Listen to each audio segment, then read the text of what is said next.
दाजु कताबाट हौ म तपाईँको पछिबाट अघि आएका तक्दाबाट तक्दा के गर्नु आयो के म यहाँनिर चाहिँ यहाँ सरलाई भेट्न आएको थिएँ जेरक्सको लागि कि ए हजुर अन्त उहाँलाई भन्नुहोस् न तपाईँले हुन्छ मेरो निम्ति सर ए जेरक्स गर्नु पर्थ्यो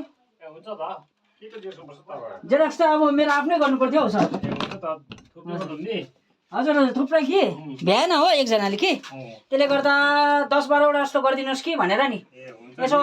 चारैपट्टि फैलिनु पऱ्यो नि त कि सर ल त्यसले गर्दा नि एकछिन बसौँ है त्यो राम्रो हो हजुर एउटा मोरे पनि अर्को त हुन्छ हजुर हौ त्यो भनेको नि यहाँ त एउटा मान्छे छ हो बोलाएको गर्छ यतै फोन गर्छ 10-12वटा गरिराखौँ भनेको नि सर हुन्छ हुन्छ बसेँ है ल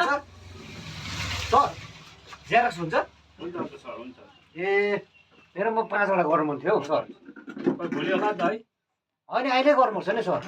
ताजा नै गर्नु नि हजुर हजुर हुन्छ हुन्छ एकछिन बस्नुहोस् है हुन्छ सर हुन्छ